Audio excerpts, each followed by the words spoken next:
আল্লাহ বলেন ইয়াউমা ইয়াফিরুল মারউ মিন আখিহি ওয়া উম্মিহি ওয়া আবি ওয়া সাহিবাতিহি ওয়া বানি।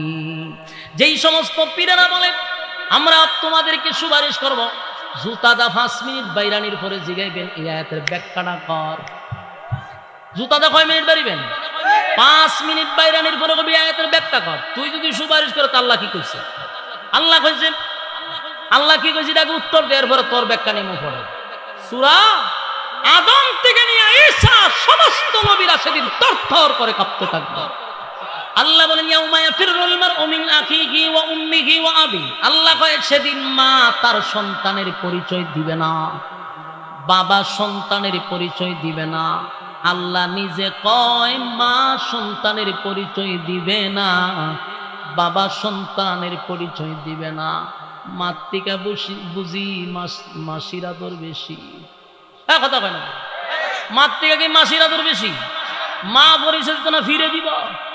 হ্যাঁ ফিরে যেই পরিমাণ লাউ ছাগল গরু খাইছে এটার জবাব দিতে দিতে জুতার বাড়ি হবালো করব। তুই সারা জীবন মানুষকে ঠকাইয়া গরু খাইলি ছাগল খাইলি এটার জবাব দেয়। ভণ্ডামি আপনারা যদি একসাথে লড়াই না করেন ভণ্ডামি দেশ দিয়ে যাইব না। আমার প্রশ্ন হলো আল্লাহ যেখানে কইতেছে মা বলবে আমার বিয়ে হইছে না, সন্তানকে ভালো করে মা চিনবে, বাবাও তার সন্তানকে চিনবে, অস্বীকার করবে কেন জানেন? শুধুমাত্র একটা নেকির কারণে। মা চিন্তা করবে আমি যদি আমার সন্তানরে বলি হ আমি তোর মা, সন্তান যদি তখন আমার কাছে একটা নেকি চায় রে কোথা থেকে আমি নেকি দিব? তাই সন্তানরে দেখার পরও মা অস্বীকার করবে। মার থেকে কি আপন কেউ আছে? মার থেকে আপন কেউ না। বলুন মার থেকে কি ফির বেশি আপন? আমরার দেশে যে একটা সিস্টেম বাড়িছে এটা মা বাবার থেকে ফির বেশি আপন।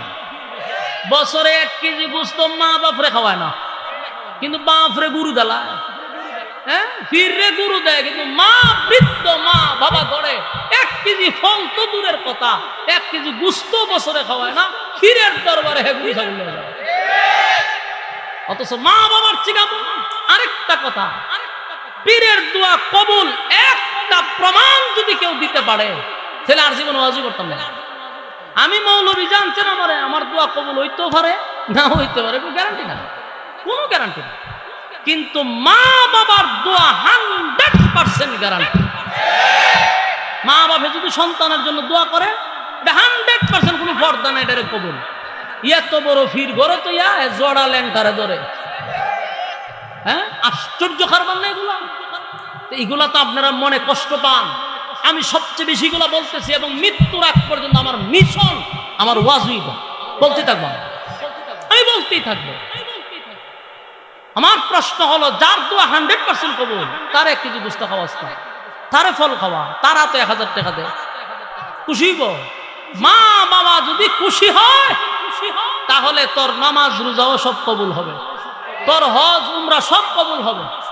মা বাবা তোর প্রতি বেজার, তুই ফিরে গরু নিয়ে দেশ, এটা তো বন্ধ।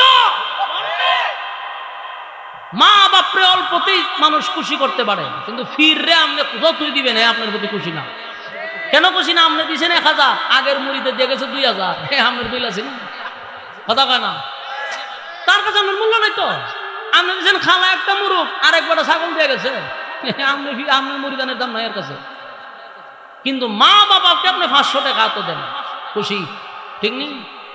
মাঝে মধ্যে মা বাবার হাতে টাকা দিবেন, এটা খুশি হইব, দোয়া কবুল হইব। ফিরে দিয়া জীবনে খুশি করতে পারবেন না। আমার মতো হুজুর আপনি খাওয়াইও খুশি করতে পারবেন না। আপনি দিচ্ছেন 10 পদ খাবার, কালকে আমি খাবো 20 পদ, আমার কথা আমার থাকবো দরকার নেই তো। আপনি নিজের মা বাপরে খাওয়া, এই জায়গা খুশি, আর সে আজিম খুশি। সুবহানাল্লাহ। ফিরছি না গিয়ে ধরে জড়ারে মুত্যা ফানিল না, এটারও ধরে।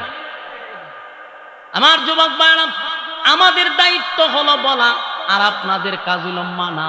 মানা না মানা এটা আপনাদের একান্ত ব্যক্তিগত, কিন্তু আমার ইমানি দায়িত্ব হক কথাটা সব জায়গায় শোনায়া দেওয়া। আমি আমার দায়িত্ব পালন করছি। মানা না মানা এটা আপনার একান্ত ব্যক্তিগত। আমি বলছি না যে আপনি মানতেই হবে, এটা আপনার কথা। রাসূলকে আল্লাহ দুনিয়ায় পাঠায় বলছে হুজুর, আল্লাহ নিজে বলছে পয়গম্বর বন্ধু আপনারা ভাড়াইছি আমি ওয়াজ করবার লিগা, হেদায়েত আমি দিব কাকে আর কারে দিব না এটা তো আমার ব্যক্তিগত। রাসূল যদি হেদায়েতের মালিক হইতো তাহলে আবু তালেব সবার আগে জান্নাতে যেত, কথা কয় না?